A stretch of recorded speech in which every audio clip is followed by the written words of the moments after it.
Now,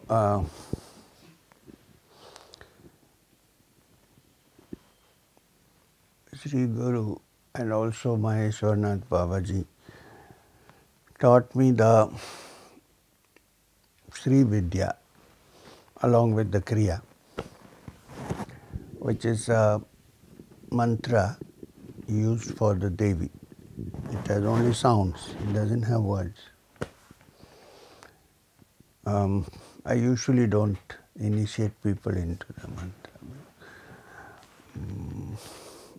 which is additional responsibility. And it is quite powerful in awakening the energy, so one has to be careful to build strength to be able to take it. Anyway, so from my many lives, I have had two forms or manifestations of Godhead, of the Supreme Being, as my favorite deities. In India, we can choose a deity. One, of course, is the Devi. Now, the Devi concept in India is all-pervading, because the basic energy, the primary energy from which this entire universe has come is the Devi. So, the primordial root energy from which all this universe has come, which means the original frequency from which all other frequencies have modified, is called Parashakti. It means the great energy, and she is a she.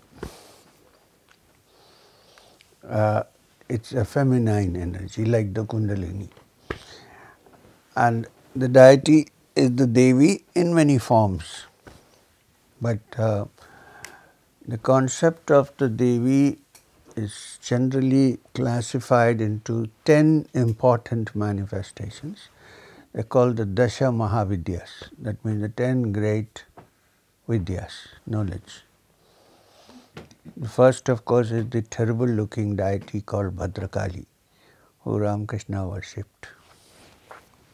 People wonder why goddess, who is the ultimate energy and sacred, is worshipped as a horrible looking, with the tongue out and blood dripping from the tongue and the knife in two hands and a garland of human heads.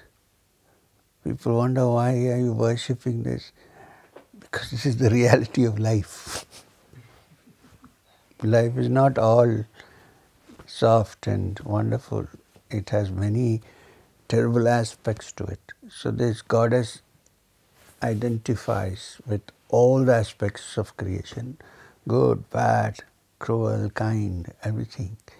And one energy can also become both. Sometimes one is nice, sometimes one can be like Kali, Bhadrakali. So this energy, the human skulls on the head, on the neck, are symbols of the ego of the human being.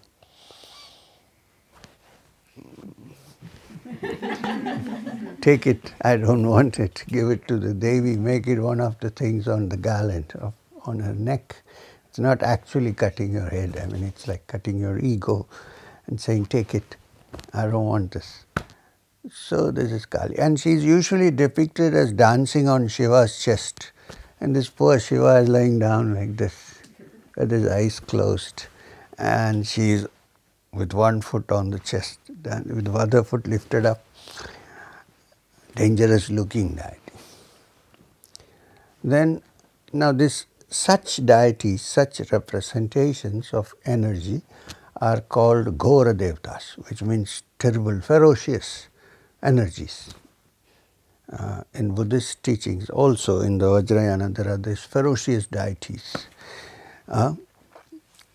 But there are also other deities who are in between, like Durga, one of the manifestations. She rides a tiger, has a sword in her hand, but otherwise she looks very nice, peaceful, not so fearsome. Middle.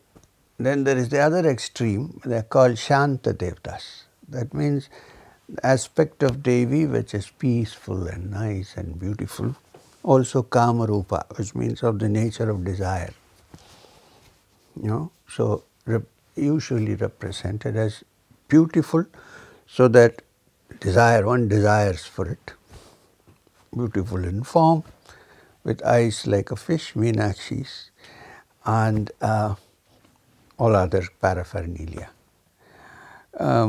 These are the Shanta Devtas, the peaceful deities, usually represented as very beautiful. In fact, one description is Bahushobhamana, which is most beautiful. Among the peaceful deities, there is one deity which reigns over the Sri Vidya mantra, who is the deity of the Sri Vidya. And she is called Rajarajeshwari, Tripura Sundari Devata. Tripura means one who is the queen of all three worlds, and Rajarajeshwari means the queen of all the kings among all. This deity is represented as a very beautiful form with a sugarcane bow and an arrow with a flower at the end, which is the desire, the human desire, divine desire, all desires. It's supposed to use the sugar. You have seen a sugar cane? No. Sugar cane is, in India, all sugar is made from sugar cane, not beetroot. It's like a bamboo, long, and you crush it, you get sugar. You get the sweet nectar, and then it is turned into sugar. So she has this as the bow, and the arrow is made of with a flower. So it is desire, love, affection. And desire can be physical, and desire can be higher. So this represents the Devata called Rajarajeshwari. So she is my favorite deity, not Kali. I'm afraid of Kali. I like the sweet aspect of the deity.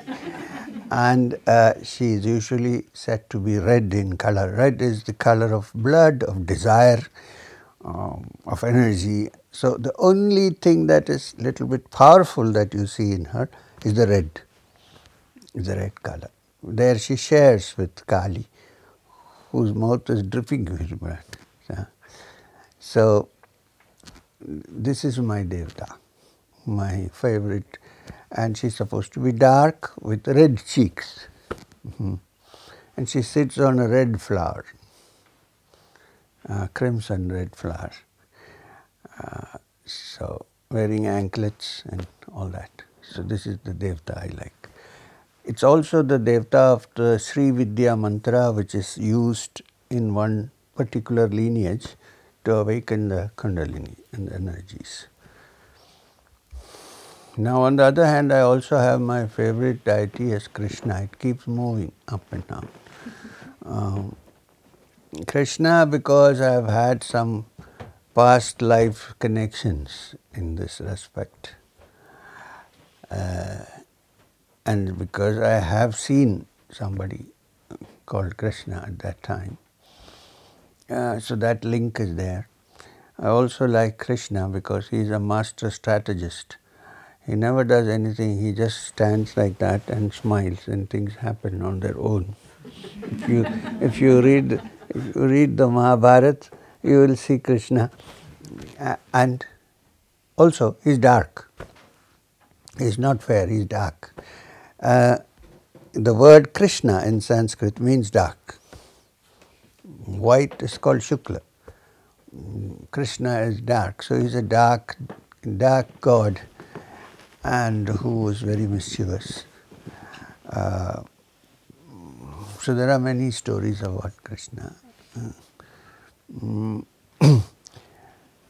and he is also the teacher of the Gita. Bhagavad Gita is taught by Krishna. It's only in the Gita that Krishna becomes a guru, a teacher. Rest of the time, he's doing all kinds of strange things. Taking the Pandavas to battle, riding Arjuna's chariot, and so on and so forth. Or when he's very young, he's all the time having fun with the milkmaids of Vrindavan. Then, in fact, the story is that Krishna climbed up the hill, Govardhana, and played his flute. The gopis are the milkmaids who lived. They forgot everything, including their husbands, and came running. They even forgot what happened to their clothes. Some falling, some hitting, because the sound of that flute attracted them so much. So Krishna is a very remarkable deity. He works like human beings in different ways, sometimes good, but he doesn't do anything directly. He gets others to do it, which is a perfect sign of a CEO. He doesn't do anything, gets others to. So, so Krishna is another. So I have two favorite manifestations, which I like. And Babaji approved also that these are the two favorite manifestations of the divine in my life.